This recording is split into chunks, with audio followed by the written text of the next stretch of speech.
कहते हैं आवश्यकता ही आविष्कार की जननी है। ये कहावत राजस्थान के भीलवाड़ा जिले के विक्रमपुरा गांव पर बिल्कुल सटीक बैठती है।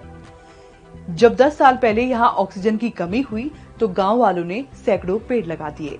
एक समय इस गांव को विधवाओं का गांव कहा जाता था। वजह थी यहाँ हर साल होने वाली मौतें।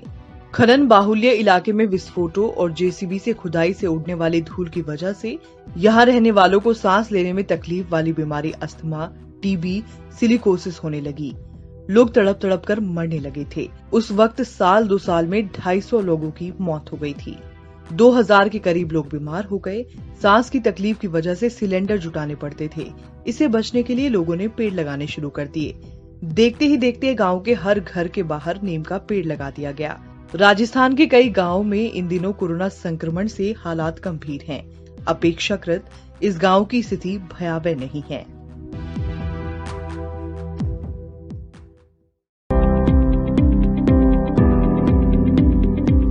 We won't accept Ayushman card. Video बंद करो। And the list of hospitals. बाहर फेंको उसको। चलो सर बाहर से। ये वीडियो मध्य प्रदेश की राजधानी भोपाल के बड़े हॉस्पिटल चिरायू का है, जहां आयुष्मान भारत कार्ड से कोरोना संक्रमितों का इलाज नहीं किया जा रहा। ऐसे कई सारे वीडियो लखनऊ, नोएडा से भी सामने आए हैं, जहां हॉस्पिटल संक्रमितों का आयुष्मान भारत कार्ड के जरिए इलाज नहीं कर रहे। तो चलिए आज हम आपको बताते हैं आयुष्मान भारत योजना का A to Z। केंद्र सरकार के मुताबिक आयुष्मान भारत दुनिया की सबसे बड़ी हेल्थ इंश्योरेंस स्कीम है। इसके जरिए गरीब परिवार के हर सदस्य का 5 लाख रुपए तक का मुफ्त इलाज होता है। 1000 से अधिक बीमारियों को इस योजना में कवर किया गया है। नेशनल हेल्थ अथॉरिटी के मुताबिक 16 मई को देश में 12,377 नए आयुष्मान भारत कार्ड बनाए गए। इसी दिन तक देश में कुल 15 करोड़ 89 लाख आयुष्मान कार्ड जारी किए गए, जबकि अब तक इस योजना के जरिए कुल 1 करोड़ 74 लाख 44,899 हॉस्पिटल शामिल किए गए। कोरोना महामारी के दौर में निजी अस्पतालों में इलाज करवाना खर्चीला हुआ है। कई शहरों में आईसीयू बेड के लिए मरीजों को रोजाना 50,000 रुपए तक देने पड़ रहे। ऐसे में कोई अस्पताल आयुष्मान भारत के तहत 5,000 रुपए में बेड देने के लिए भला क्यों राजी होगा। सरकार ने इस दौरान योजना के जरिए इलाज में कितने रुपए खर्च हुए उसका डेटा तो शेयर किया, लेकिन इसमें कोरोना के इलाज में खर्च का कोई अलग से डेटा मौजूद नहीं है। उत्तर प्रदेश में 1 करोड़ 16 लाख 84,453 परिवार इस योजना में रजिस्टर्ड हुए। अप्रैल में राज्य के 28,414 हॉस्पिटल एडमिशन हुए, जिन पर 25 करोड़ 2 लाख 63,665 रुपए खर्च हुए। लेकिन इसमें कोरोना संक्रमितों का इलाज कितना हुआ, ये डेटा मौजूद नहीं है। मध्य प्रदेश में 83,57,257 परिवार अब तक रजिस्टर्ड हो चुके हैं। अप्रैल में इस योजना के जरिए 34,137 हॉस्पिटल एडमिशन हुए, जिन पर 41 करोड़ 2 लाख 47,712 रुपए खर्च हुए। मध्य प्रदेश में भी इस योजना के तहत लाभ लेने वाले कोविड मरीजों का डेटा अलग से मौजूद नहीं है। राजस्थान, छत्तीसगढ़ और पंजाब का PMJAY योजना का डेटा pmjay.gov.in पर मौजूद नहीं है। लोगों को इस बारे में जानकारी नहीं है। योजना के तहत आने वाले ज्यादातर अस्पताल शहरी क्षेत्रों में हैं, जबकि योजना के दायरे में आने वाले ज्यादातर लोग ग्रामीण क्षेत्रों से हैं। देश की 40% आबादी जो मिडिल क्लास में है, वो इस योजना के कवर से बाहर है। तो देखा आपने, मोदी सरकार ने जिस हेल्थ स्कीम को दुनिया की सबसे बड़ी स्वास्थ्य योजना बताया और उसका खूब प्रचार प्रसार भी किया, अब उसकी उपयोगिता पर सवाल उठ रहे। ऐसे ही तमाम खबरों के लिए जुड़े रहें दैनिक भास्कर ऐप के साथ। कहते हैं आवश्यकता ही आविष्कार की जननी है। ये कहावत राजस्थान के भीलवाड़ा जिले के विक्रमपुरा गांव पर बिल्कुल सटीक बैठती है। जब 10 साल पहले यहाँ ऑक्सीजन की कमी हुई तो गांव वालों ने सैकड़ों पेड़ लगा दिए। एक समय इस गांव को विधवाओं का गांव कहा जाता था।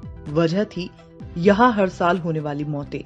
खनन बाहुल्य इलाके में विस्फोटों और जेसीबी से खुदाई से उड़ने वाली धूल की वजह से यहाँ रहने वालों को सांस लेने में तकलीफ वाली बीमारी अस्थमा, टीबी, सिलिकोसिस होने लगी। लोग तड़प तड़प कर मरने लगे थे। उस वक्त साल 2 साल में 250 लोगों की मौत हो गई थी। 2000 के करीब लोग बीमार हो गए। सांस की तकलीफ की वजह से सिलेंडर जुटाने पड़ते थे। इससे बचने के लिए लोगों ने पेड़ लगाने शुरू कर दिए। देखते ही देखते गांव के हर घर के बाहर नीम का पेड़ लगा दिया गया। राजस्थान के कई गांवों में इन दिनों कोरोना संक्रमण से हालात गंभीर हैं। अपेक्षाकृत इस गांव की स्थिति भयावह नहीं है।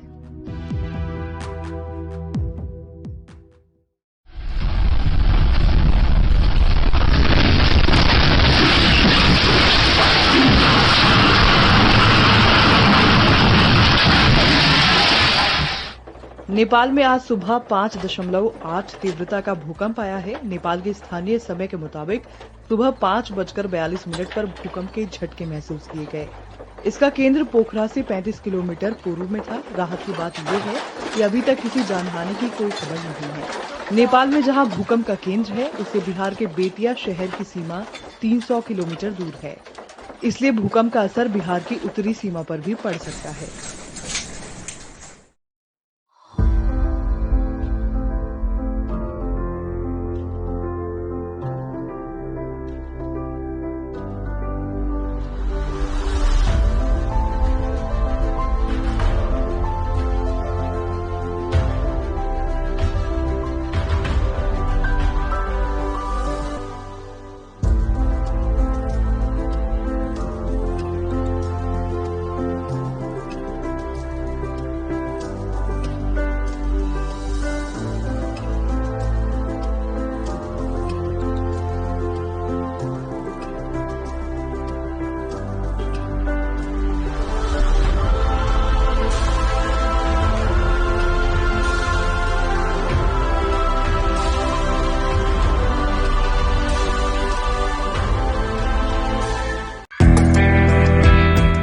इस समय हम हैं छतरपुर जिले के नौगांव में कुमारटोली गांव में।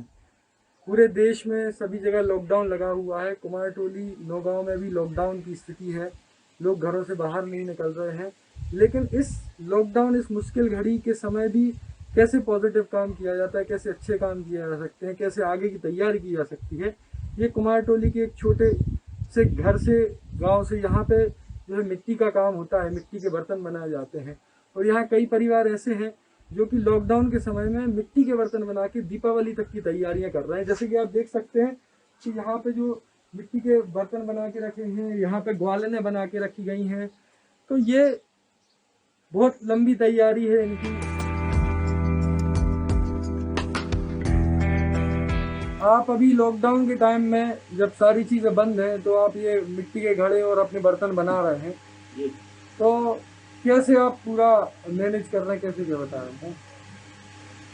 क्या अपने घड़ी पे लगे रहते हैं सर? वो दीपावली का काम है, घड़ी चोर वाला ये कर वाला ये पूरा कर रहे हैं, पका मारते जाते। अच्छा, तो आप दीपावली की तैयारी अभी से कर रहे हैं? हाँ, अभी जो आप क्या बैठ में क्या करेंगे? अच्छा, तो आपने दीपावली के बर्तन बनाने की तैयारी? हाँ। तो क्या क्या बना चुके हैं आप अभी? अभी लक्ष्मी गणेश की मूर्ति और करवा, दीपावली का वाला सामान है पूरा। इसकी तैयारी के लिए तो आपको बहुत पैसा वगैरह भी लग रहा होगा। हाँ। अच्छा, तो क्या कैसे पैसा आपने अरेंज किया? 50-60 हजार। अच्छा, कर्ज लिया क्या? हाँ। अच्छा, तो अभी आपका सामान कहाँ कहाँ जाता है? हमारा सामान कुल दूर तक जाता है। कानपुर है, छतरपुर है, महोबा है, यहाँ तक जाता है। अच्छा अच्छा। कुम्हारटोली गांव के बाद हम पहुंचे बिलहरी गांव के नाके पर। यहाँ गांव वालों ने खुद ही पाबंदी लगा दी है। हमारे गांव को इससे फायदा बहुत हुआ कि ऐसी महामारी में, कोरोना की महामारी में, हमारे गांव में 12,000 की आबादी है। 55 करीब 5200 करीब वोटर है, जिसमें हमारा पेशेंट बिलहरी पंचायत में एक पेशेंट बचा है। कल छुट्टी होगी तो हमारा कल नेल है बिलहरी पंचायत। इस बैरियर लगाने से हमने किसी गांव के लोगों को अपने बाहर निमंत्रण रिश्तेदारियों में नहीं जाने दिया। कितने बैरियल ऐसे बनाए हैं आपने? हम लोगों ने यहाँ पर 3 बैरियर बनाए थे। तो इससे गांव वालों को कोई समस्या या ऐसी कोई? हाँ, समस्या थोड़ी हुई हैं। जो पहले से शादी 2 साल से रुकी हुई थी, जी, उन लोगों को, रिश्तेदारों को आने जाने में परेशानी हुई है। उनकी शादियों में 10 आदमी लड़के वाले बुलाए हैं और 10 आदमी लड़की वाले के बुलाए। एक हार में खेतों में जो मकान बने हुए हैं जी, उनकी शादी वहाँ से कराई गई। बिलहरी में नाका लगाने से कोरोना का संक्रमण शून्य हो गया है, जबकि पंचायत से सटे चौबारा गांव में 23 पॉजिटिव और 5 लोगों की मौत हो चुकी है। ऐसा ही कुछ किया मऊ सहनिया में गांव वासियों ने। इसे लागू करने को लेकर बीएलओ राम मनोज राठिया ने कहा, तो आपने क्या व्यवस्था करके रखी है? यहाँ पे ये नाका बना के रखा है, तो इसका क्या उद्देश्य है और किस तरीके से इसको मैनेज कर रहे हैं हम? इसमें ये देखते हैं कि जो बाहर से आने वाले हैं हाँ, उनको अपन सर्च करते हैं। अच्छा।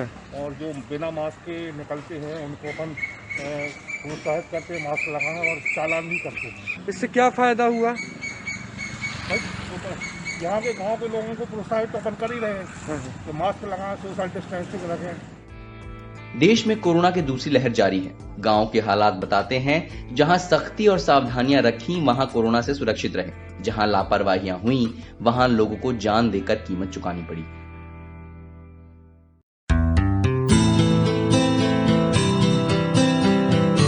जिसने दर्द दिया अब वो ही दवा दे रहा है। अजी घबराइए मत, आज का एक्सप्लेनर शायराना नहीं है, बल्कि हम तो आपको सिचुएशन के बारे में बता रहे हैं जो इन दिनों कोरोना वायरस और उसकी दवा को लेकर बनी हुई है। दरअसल पिछले हफ्ते WHO ने चीन में बनी कोविड-19 वैक्सीन सिनोफार्म को इमरजेंसी इस्तेमाल की इजाजत दे दी है। इसका मतलब ये है कि इस वैक्सीन का इस्तेमाल अब पूरी दुनिया में हो सकेगा। इस वैक्सीन को चाइना नेशनल बायोटेक ग्रुप की सहायक company Beijing bio institute of biological product company limited ने विकसित किया है। खास बात यह है कि सिनोफार्म की वैक्सीन भारत में बन रही कोवैक्सीन जैसी ही है। सिनोफार्म पश्चिमी देशों से अलग पहली ऐसी वैक्सीन है जिसे WHO ने सपोर्ट किया है। इसे कोवैक्स प्रोग्राम का हिस्सा बनाया जा सकता है, जिसके तहत कम और मध्यम आय वाले देशों को वैक्सीन सप्लाई की जा रही है। भारत ने कोवैक्स प्रोग्राम के तहत सीरम इंस्टीट्यूट ऑफ इंडिया में बन रही कोविशील्ड कई देशों को भेजी थी, पर फरवरी के बाद से दूसरी लहर की वजह से एक्सपोर्ट रोक दिया गया। इसका फायदा चीनी वैक्सीन को हुआ और अब ये वैक्सीन 50 से ज्यादा देशों में लगाई जा रही है। सिनोफार्म की वैक्सीन के फेज 3 के क्लिनिकल ट्रायल्स चीन के साथ साथ अरब के 5 देशों में हुए। WHO के मुताबिक ये वैक्सीन 79% इफेक्टिव है, पर वॉलेंटियर्स में वरिष्ठ नागरिकों की संख्या कम थी। इस वजह से 60+ पर इसका क्या असर होगा, इस बारे में दावे के साथ कुछ नहीं कहा जा सकता। WHO ने इस वैक्सीन को 18+ के लिए अप्रूव किया है। 3 से 4 हफ्तों के अंतर से इस वैक्सीन के दोनों डोज लिए जा सकते हैं। ये अप्रूवल सिनोफार्म की वैक्सीन के फेज 2 और फेज 3 क्लिनिकल ट्रायल्स के डेटा के आधार पर दिए गए हैं। कोरोना वायरस को बढ़ने से रोकने में ये वैक्सीन इफेक्टिव है, पर यह नहीं पता कि इसका असर कितने दिन तक रहेगा। चीन में बनी सिनोफार्म की वैक्सीन के अलावा सिनोवैक की वैक्सीन का इस्तेमाल पाकिस्तान, बांग्लादेश समेत 60 से अधिक देश कर रहे हैं। चीन ने अब तक 25 करोड़ लोगों को वैक्सीनेट कर दिया है, पर WHO पहली ऐसी सख्त रेगुलेटरी बॉडी है जिसने चीनी वैक्सीन के ट्रायल्स के डेटा को एनालाइज किया है। ऐसे में WHO का अप्रूवल मायने रखता है। चीन के अखबार ग्लोबल टाइम्स ने कुछ दिन पहले कंपनियों के अधिकारियों के हवाले से छापा था कि सिनोफार्म की वैक्सीन के फेज 3 क्लिनिकल ट्रायल्स 2020 की गर्मियों में हुए। इसमें 18+ वॉलेंटियर्स को शामिल किया गया। ट्रायल्स में वैक्सीन 78.89% इफेक्टिव साबित हुई, पर परेशानी सेशेल्स के आंकड़ों से सामने आई। 1 लाख की आबादी वाले इस देश में ज्यादातर लोगों को ये चीनी वैक्सीन लगी है, पर पिछले कुछ समय से वहां नए केस तेजी से बढ़े हैं। स्कूल बंद करने पड़े, लॉकडाउन जैसे उपाय करने पड़े। हैरानी की बात यह है कि नए केस में 37% लोग ऐसे हैं जो वैक्सीन के दोनों डोज लगवा चुके हैं। वहां इसके कारणों का पता लगाने के लिए जांच भी शुरू हो गई है। WHO का कहना है कि सिनोफार्म वैक्सीन गर्भवती महिलाओं के साथ साथ दूध पिला रही महिलाओं को भी दी जा सकती है। हालांकि जिन लोगों को किसी तरह की एलर्जी है वो डॉक्टर से पूछ कर ही इसके डोज लें। वैसे भारत में लग रही कोविशील्ड और कोवैक्सीन के लिए नियम थोड़े अलग हैं। दूध पिला रही माताओं के लिए ये वैक्सीन लगाने से फिलहाल मना किया गया है। हालांकि एलर्जी संबंधित नियम सभी वैक्सीन के लिए एक जैसे ही हैं। अब सबसे बड़ा सवाल ये है कि क्या भारत सिनोफार्म वैक्सीन को इंपोर्ट करेगा? तो फिलहाल तो इसके कोई आसार नहीं दिख रहे हैं। भारत वैक्सीन डोज की कमी को दूर करने के लिए पूरी दुनिया की ओर देख रहा है, पर चीन की वैक्सीन को लाएंगे या नहीं, इस पर किसी भी सरकारी अधिकारी ने कुछ नहीं कहा है। ये महत्वपूर्ण है क्योंकि अप्रैल में भारत सरकार ने महत्वपूर्ण फैसला लेकर इंपोर्टेड वैक्सीन को मंजूरी देने के नियम बदले थे। इसमें तय किया गया था कि जो vaccine America, UK, Europe, Japan और WHO से अप्रूव होगी उसे भारत में इस्तेमाल किया जा सकेगा। अब सिनोफार्म की वैक्सीन को WHO ने अप्रूवल दे दिया है, तो इसके भारत आने की एक बाधा तो दूर हो गई है। लेकिन क्या इसके बाद भी भारत इस वैक्सीन को अप्रूवल देगा? ये अपने आप में एक बड़ा सवाल है। तो इस तरह के और भी नॉलेज बढ़ाने वाले वीडियोस देखने के लिए जुड़े रहिए दैनिक भास्कर ऐप के साथ।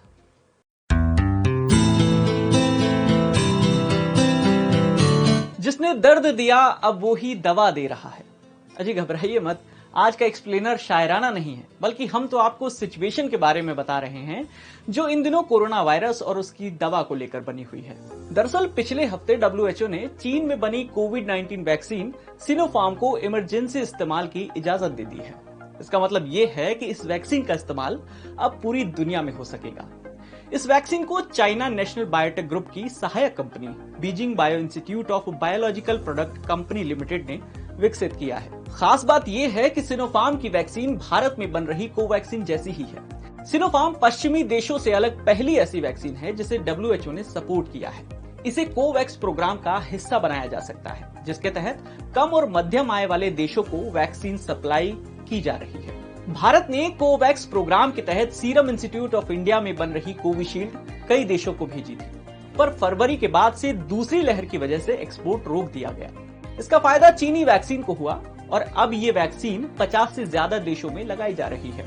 सिनोफार्म की वैक्सीन के फेज 3 के क्लिनिकल ट्रायल्स चीन के साथ साथ अरब के 5 देशों में हुए। WHO के मुताबिक ये वैक्सीन 79% इफेक्टिव है, पर वॉलेंटियर्स में वरिष्ठ नागरिकों की संख्या कम थी। इस वजह से 60+ पर इसका क्या असर होगा, इस बारे में दावे के साथ कुछ नहीं कहा जा सकता। WHO ने इस वैक्सीन को 18+ के लिए अप्रूव किया है। 3 से 4 हफ्तों के अंतर से इस वैक्सीन के दोनों डोज लिए जा सकते हैं। ये अप्रूवल सिनोफार्म की वैक्सीन के फेज 2 और फेज 3 क्लिनिकल ट्रायल्स के डेटा के आधार पर दिए गए हैं। कोरोना वायरस को बढ़ने से रोकने में ये वैक्सीन इफेक्टिव है, पर यह नहीं पता कि इसका असर कितने दिन तक रहेगा। चीन में बनी सिनोफार्म की वैक्सीन के अलावा सिनोवैक की वैक्सीन का इस्तेमाल पाकिस्तान, बांग्लादेश समेत 60 से अधिक देश कर रहे हैं। चीन ने अब तक 25 करोड़ लोगों को वैक्सीनेट कर दिया है, पर WHO पहली ऐसी सख्त रेगुलेटरी बॉडी है जिसने चीनी वैक्सीन के ट्रायल्स के डेटा को एनालाइज किया है। ऐसे में WHO का अप्रूवल मायने रखता है। चीन के अखबार ग्लोबल टाइम्स ने कुछ दिन पहले कंपनियों के अधिकारियों के हवाले से छापा था कि सिनोफार्म की वैक्सीन के फेज 3 क्लिनिकल ट्रायल्स 2020 की गर्मियों में हुए। इसमें 18+ वॉलेंटियर्स को शामिल किया गया। ट्रायल्स में वैक्सीन 78.89% इफेक्टिव साबित हुई, पर परेशानी सेशेल्स के आंकड़ों से सामने आई। 1 लाख की आबादी वाले इस देश में ज्यादातर लोगों को ये चीनी वैक्सीन लगी है, पर पिछले कुछ समय से वहां नए केस तेजी से बढ़े हैं। स्कूल बंद करने पड़े, लॉकडाउन जैसे उपाय करने पड़े। हैरानी की बात यह है कि नए केस में 37% लोग ऐसे हैं जो वैक्सीन के दोनों डोज लगवा चुके हैं। वहां इसके कारणों का पता लगाने के लिए जांच भी शुरू हो गई है। WHO का कहना है कि सिनोफार्म वैक्सीन गर्भवती महिलाओं के साथ साथ दूध पिला रही महिलाओं को भी दी जा सकती है। हालांकि जिन लोगों को किसी तरह की एलर्जी है वो डॉक्टर से पूछ कर ही इसके डोज लें। वैसे भारत में लग रही कोविशील्ड और कोवैक्सीन के लिए नियम थोड़े अलग हैं। दूध पिला रही माताओं के लिए ये वैक्सीन लगाने से फिलहाल मना किया गया है। हालांकि एलर्जी संबंधित नियम सभी वैक्सीन के लिए एक जैसे ही हैं। अब सबसे बड़ा सवाल ये है कि क्या भारत सिनोफार्म वैक्सीन को इंपोर्ट करेगा? तो फिलहाल तो इसके कोई आसार नहीं दिख रहे हैं। भारत वैक्सीन डोज की कमी को दूर करने के लिए पूरी दुनिया की ओर देख रहा है, पर चीन की वैक्सीन को लाएंगे या नहीं, इस पर किसी भी सरकारी अधिकारी ने कुछ नहीं कहा है। ये महत्वपूर्ण है क्योंकि अप्रैल में भारत सरकार ने महत्वपूर्ण फैसला लेकर इंपोर्टेड वैक्सीन को मंजूरी देने के नियम बदले थे। इसमें तय किया गया था कि जो vaccine America, UK, Europe, Japan और WHO से अप्रूव होगी उसे भारत में इस्तेमाल किया जा सकेगा।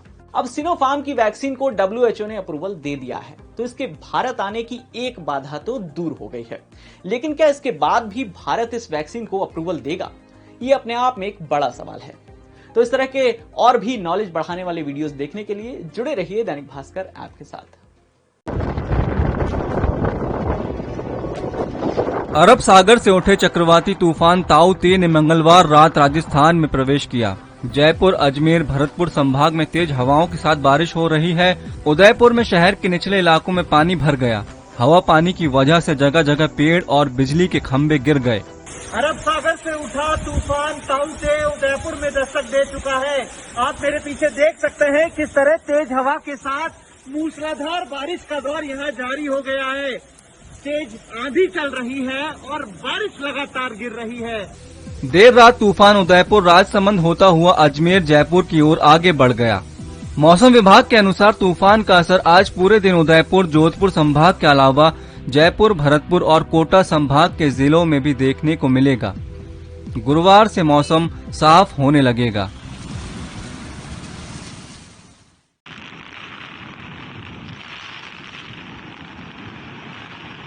तूफान ताउते ने 5 राज्यों का मौसम बदल दिया है।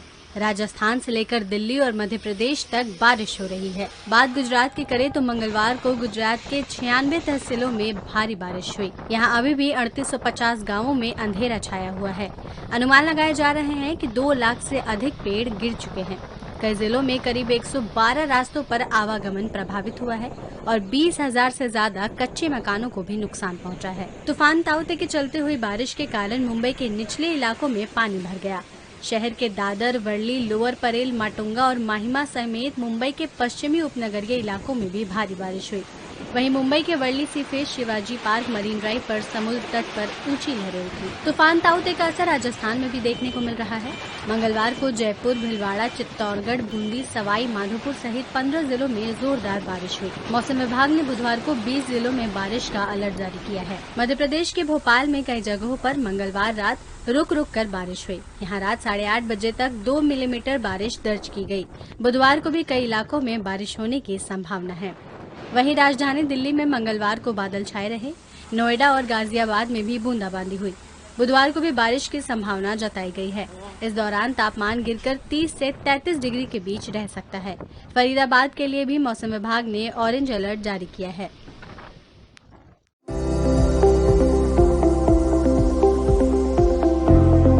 कोरोना की वजह से इन दिनों ज्यादातर लोग वर्क फ्रॉम होम कर रहे हैं। ऐसे में ज्यादातर टाइम काम करने में ही बीत रहा है, लिहाजा हम अपनी फिजिकल एक्टिविटी पर ध्यान नहीं दे पा रही हैं। WHO ने भी कहा है कि खुद को शारीरिक और मानसिक तौर पर फिट रखना है तो एक्सरसाइज बहुत जरूरी है। अगर दुनिया का हर इंसान फिजिकल एक्टिविटी करने लगे तो हर साल होने वाली 40 से 50 लाख मौतों को टाला जा सकता है। अब बात करते हैं कि वर्क फ्रॉम होम के दौर में अपने आप को फिट कैसे रखें। काम करते समय कम से कम 3 मिनट के लिए मसल्स स्ट्रेच करें। एक ही पोजीशन में बैठकर ज्यादा देर तक काम न करें। कंप्यूटर स्क्रीन और आंखों के बीच दूरी बनाकर रखें। काम के दौरान आप 3 तरह के ब्रेक लें। इसमें माइक्रो ब्रेक, मैक्रो ब्रेक और बिग वर्कआउट शामिल है। माइक्रो ब्रेक में आप लगातार 5 सेकंड के छोटे ब्रेक्स जिसमें आप अपने पोस्चर दूसरी दिशा में बदलें। मैक्रो ब्रेक 3 से 5 मिनट के होते हैं। इसमें आप गहरी सांस लेंगे और कंधों को स्ट्रेच करेंगे। बिग वर्कआउट में आप कम से कम 30 मिनट तक एक्सरसाइज करें या फिर टहलें। इन सब के अलावा आप डाइट का भी खासा ध्यान रखें। डाइट में बादाम, ओट्स, चुकंदर, अखरोट, दूध, दही, केला, मूंग दाल इन सबको भी ऐड करें। तमाम खबरों और जानकारी के लिए देखते रहिए दैनिक भास्कर ऐप।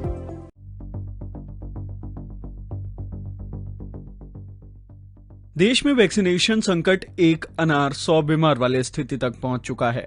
कुछ जिलों को छोड़ दें तो 18 साल से अधिक आयु वर्ग वालों को कोरोना वैक्सीन ही नहीं मिल पा रही है।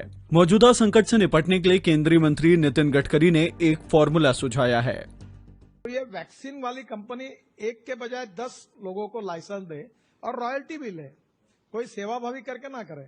और जैसे मैंने ये दवाइयां न होने वाली तैयार कर ली तो वैक्सीन का प्रोडक्शन अगर 10 जगह खुल जाएगा, जैसे हाफकिन को इम्पोर्टेंस मिला है, तो मनसुख भाई मेरा अनुरोध है कि आप हर राज्य में 2-2, 3-3 लेबोरेटरी ऑलरेडी है। मेरी जानकारी है कि उनकी क्षमता भी है और उनके पास इंफ्रास्ट्रक्चर भी है। फार्मूला देकर इनका उनके साथ कोऑर्डिनेशन करके अगर ये संख्या बढ़ाएंगे तो पहले उनको कहिए देश में दीजिए, बाद में ज्यादा होगा तो एक्सपोर्ट करिए। वैसे कुछ इसी तरह का सुझाव दिल्ली के सीएम अरविंद केजरीवाल भी दे चुके हैं। मैं आज एक सुझाव देना चाहता हूं। वैक्सीन बनाने का काम केवल 2 कंपनियां ना करें, कई कंपनियों को वैक्सीन बनाने में लगाया जाए।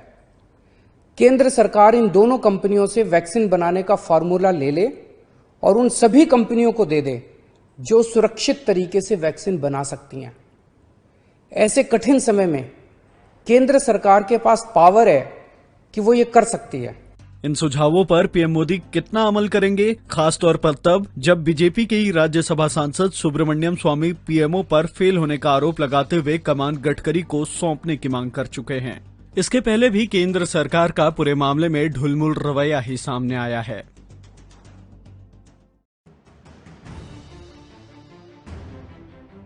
स्पष्ट रूप से लिखा गया है कि सौम्या वर्मा जो है वो office of professor MV Rajeev Gowda, member of parliament, उनसे वो कनेक्टेड है।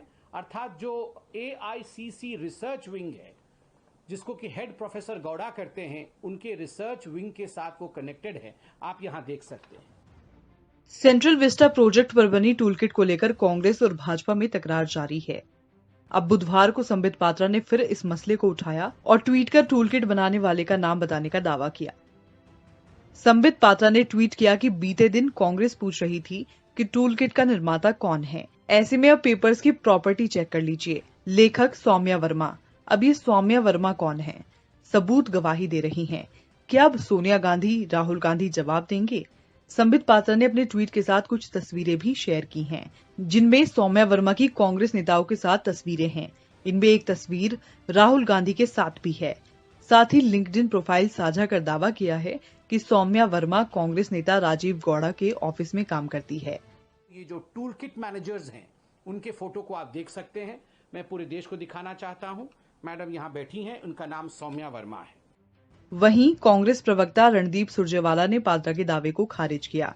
उन्होंने कहा, फर्जी डॉक्यूमेंट के चलते संबित पात्रा जेल जाएंगे, वो ये जानते हैं। इस फर्जीवाड़े में उलझने की जगह उन्हें अपनी डॉक्टरी की डिग्री का इस्तेमाल करना चाहिए और कोविड वार्ड में जाकर कुछ मरीजों का इलाज करना चाहिए।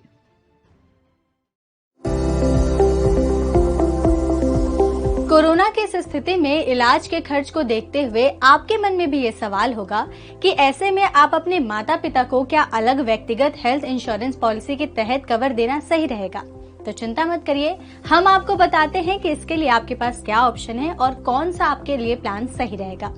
आप अपनी कंपनी से बात करके अपने प्लान को तो सबसे पहले अपग्रेड करा सकते हैं। ग्रुप हेल्थ इंश्योरेंस प्लान के तहत अपने माता पिता के लिए कवर की राशि भी बढ़वा सकते हैं। इसके अलावा आपके लिए सुपर टॉपअप प्लान भी बहुत अच्छा ऑप्शन है। ये कम खर्च में आपको ज्यादा कवर देगा। इसके साथ ही ये आपको काफी कम कीमत में भी मिल जाता है।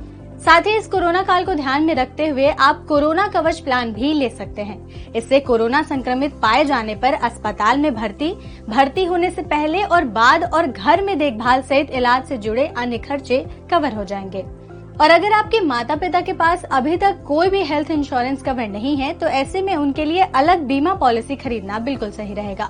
सभी हेल्थ इंश्योरेंस प्लान पहले से मौजूद बीमारियों को कवर करते हैं, लेकिन आपको इस बात का भी ध्यान रखना होगा कि ये जो प्लान है ये थोड़े महंगे हो सकते हैं। तो ऐसे और भी जानकारी से जुड़ी खबरों के लिए देखते रहिए और बने रहिए दैनिक भास्कर आपके साथ। माँ को खोना ईश्वर को खोने जैसा है। बेहद मुश्किल है इस दर्द से उबर पाना। इंग्लैंड दौरे पर टेस्ट और वनडे सीरीज के लिए महिला टीम में शामिल प्रिया पूनिया की मां का सोमवार को निधन हो गया। मौत से पहले प्रिया को उनकी मां ने व्हाट्सएप मैसेज किया था कि वो इस इंग्लैंड टूर को ना छोड़ें और बुधवार को टीम के साथ जुड़ें। प्रिया भी अपनी मां की आखिरी इच्छा पूरी कर रही हैं। आज प्रिया बायो बबल में एंट्री करेंगी। प्रिया ने ही सोशल मीडिया पर अपनी मां के निधन की जानकारी दी थी। इसके साथ ही प्रिया ने लोगों से सुरक्षित रहने की अपील भी की। तमाम खबरों और वीडियो के लिए देखते रहिए दैनिक भास्कर ऐप।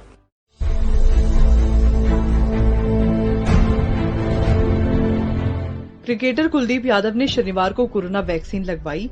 साथ ही फोटो ट्वीट करते हुए लोगों से भी टीका लगवाने की अपील कर दी। फिर क्या था, कानपुर जिला प्रशासन ने एक्शन ले लिया।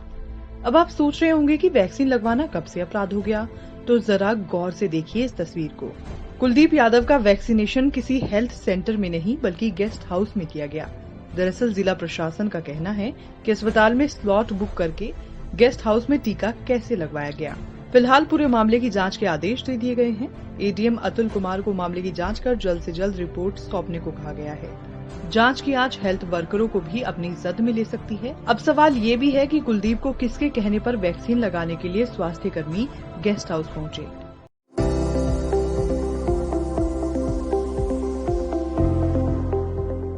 छत्तीसगढ़ माध्यमिक शिक्षा मंडल ने 10वीं बोर्ड्स के रिजल्ट जारी कर दिए हैं। कोरोना के चलते पहली बार बिना लिखित परीक्षा के रिजल्ट जारी किए गए हैं। इस बार इंटरनल असेसमेंट के आधार पर छात्रों को अंक दिए गए हैं।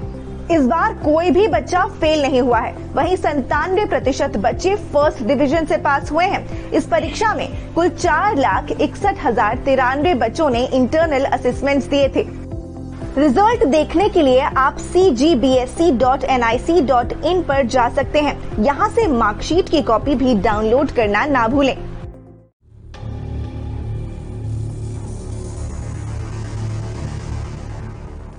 कोरोना कोरोना वायरस की वैश्विक महामारी के बीच टीम इंडिया को इंग्लैंड में वर्ल्ड टेस्ट चैंपियनशिप का फाइनल खेलना है। भारतीय क्रिकेट कंट्रोल बोर्ड यानी बीसीसीआई इसकी तैयारियों में जुट गया है।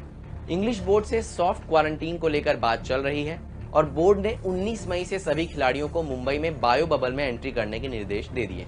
इसके लिए बोर्ड ने चेन्नई, दिल्ली और हैदराबाद से 3 चार्टर्ड फ्लाइट्स की भी व्यवस्था की है। आसपास के राज्य और शहर के खिलाड़ियों को प्राइवेट टैक्सी से इन शहरों तक पहुंचाने के निर्देश दिए गए हैं। मुंबई पहुंचने पर सबसे पहले खिलाड़ियों का कोरोना टेस्ट किया जाएगा। नेगेटिव रिपोर्ट वालों को ही बबल में एंट्री दी जाएगी। यहाँ खिलाड़ियों को 2 सप्ताह का सख्त क्वारंटीन पीरियड बिताना होगा। इसके दौरान किसी भी खिलाड़ी को ट्रेनिंग की इजाजत नहीं होगी।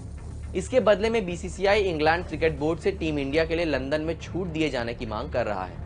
बोर्ड की दलील है कि अगर छूट मिलेगी तो खिलाड़ी प्रैक्टिस कर सकेंगे। दरअसल भारत में कोरोना की दूसरी लहर के बीच यूके की गवर्नमेंट ने भारत को रेड लिस्ट में डाल दिया है, जिसकी वजह से खिलाड़ियों को ये सख्त क्वारंटीन पीरियड बिताना पड़ेगा। 2 जून को मुंबई से बीसीसीआई के ही चार्टर्ड फ्लाइट से टीम को लंदन रवाना किया जाएगा। तो खेल जगत से जुड़ी तमाम खबरों के लिए बने रहिए दैनिक भास्कर ऐप के साथ।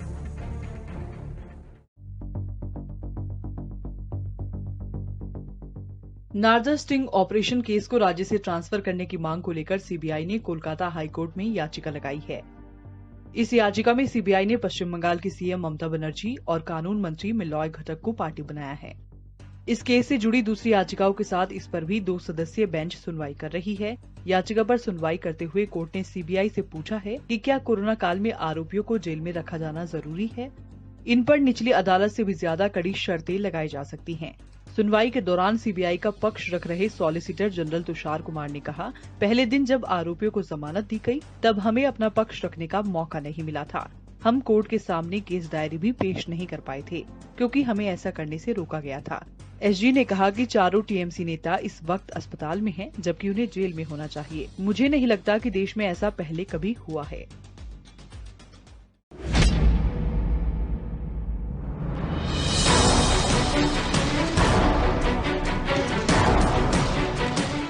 अगर आप सोच रहे हैं कि मध्य प्रदेश में लॉकडाउन से राहत कब मिलेगी, तो ये खबर आपके लिए जरूरी है। मुख्यमंत्री शिवराज ने उज्जैन में बैठक के दौरान 31 मई के बाद राहत मिलने के संकेत दिए हैं। वहीं कम होती संक्रमण दर पर उन्होंने कहा कि अभी ओवर कॉन्फिडेंस नहीं होना है, कोरोना अभी खत्म नहीं हुआ है। मुख्यमंत्री ने संकेत दिए कि कोरोना नियंत्रण में रहा तो जून में शहर खोलना शुरू किए जाएंगे। सीमित संख्या में विवाह समारोह की अनुमति दी जाएगी, लेकिन 31 मई तक इसे सख्ती से लागू किया जाएगा। वहीं तीसरी लहर की तैयारी को लेकर भी मुख्यमंत्री ने कहा, यह लहर छोटी आए या बड़ी, अधिकारी अभी से इसकी तैयारी कर लें। ऐसी तमाम खबरों के लिए बने रहिए दैनिक भास्कर ऐप के साथ।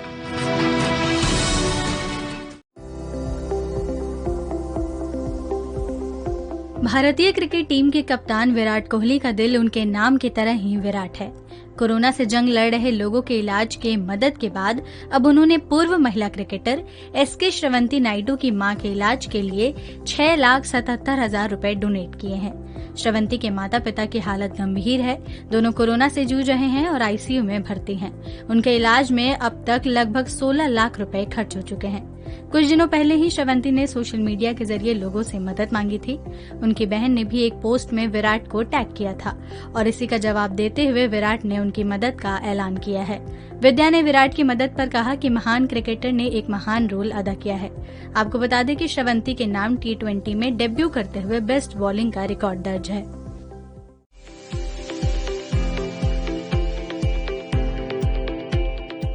सोनू सूद ने कोरोना महामारी पीड़ितों की ओर से एक सवाल डॉक्टर से पूछा है कि आखिर वो ऐसी दवाएं या इंजेक्शन लिखी क्यों रहे हैं जो मार्केट में उपलब्ध ही नहीं है। सोनू ने सोशल मीडिया पर एक पोस्ट शेयर की जिसमें लिखा, एक सिंपल सा सवाल, जब हर कोई जानता है कि एक इंजेक्शन विशेष कहीं भी उपलब्ध नहीं है तो हर डॉक्टर केवल उन्हीं इंजेक्शन को ही रिकमेंड क्यों कर रहा है? जब हॉस्पिटल्स को ही दवाएं नहीं मिल सकती हैं तो आम आदमी को कैसे मिल पाएगी? हम क्यों उन दवाओं के सब्स्टिट्यूट को यूज नहीं कर रहे हैं और जान बचा रही? सोनू के इस सवाल का कुछ यूजर्स ने भी समाधान दिया है। Confederation of all India traders के राष्ट्रीय सचिव सुमित अग्रवाल ने लिखा कि कुछ दवाओं के अल्टरनेटिव नहीं होते। अगर आप लिपोसोमल एम्फोटेरिसिन बी की बात करें तो अभी तक इसका कोई भी ज्ञात अल्टरनेटिव नहीं है। वो केवल वही प्रिस्क्राइब कर सकते हैं जो मेडिकल साइंस ने उनके लिए बनाया है। दवाइयां उपलब्ध होती रहें, ये सिस्टम की जवाबदेही है, न कि डॉक्टर्स की।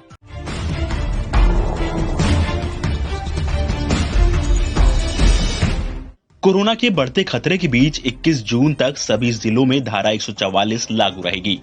यानी 4 से ज्यादा लोगों के इकट्ठा होने पर रोक बरकरार रहेगी। गृह विभाग ने इसकी अधिसूचना जारी की है। पहले ये पाबंदियां 21 मई को खत्म हो रही थी, जबकि लॉकडाउन के प्रावधान 24 मई को खत्म होने वाले हैं। अब प्रदेश के सभी कलेक्टर अपने स्तर पर धारा 144 लगाने के अलग से आदेश जारी करेंगे। ये आपकी माता जी के तकिया के नीचे डाल देने का है, तो दाहिने पाँव में बांध देनी। कोरोना है नहीं, देखो शाम को 7 बजे आ जाओ, खर्चा पानी दे जाओ। कोरोना काल में ढोंगी बाबाओं का पर्दाफाश करती रिपोर्ट में आज हम आपको एक और बाबा से मिलवा रहे हैं। सीकर का यह बाबा कोरोना के इलाज का दावा करता है। इस बाबा की नजर में कोरोना मामूली सर्दी जुकाम है। देखें ये रिपोर्ट। दैनिक भास्कर की टीम बाबा के पास पहुंची। उसने कॉपी में कुछ गणित लगाया, फिर बोला किसी इंसान की करतूत है।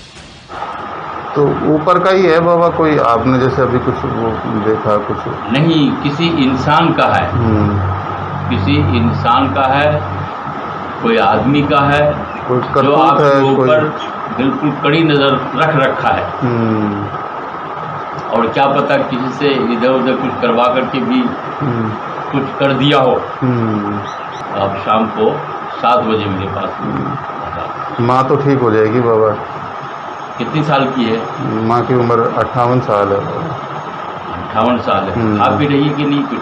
मैं 3-4 दिन से तो थोड़ा सा तो पता नहीं, अब हमने चेकअप तो नहीं कराया कि कोरोना है कि क्या है। ये सब कुछ कोरोना होता नहीं है, कोरोना तो है नहीं, अपन मान रखे, लेकिन कोरोना है नहीं। देखो ये सब गलत बात है। तो हॉस्पिटल में खाओ। अस्पताल में भर्ती कराएं क्या बाबा? कोई जरूरत नहीं है भर्ती कराने की। फालतू का अस्पताल में ले जाओगे, उल्टा सीधा कर देगा डॉक्टर, परेशान हो जाओगे। तो हमें तो डर और लग रहा है बाबा। हॉस्पिटल में तो भर्ती कराओ मत।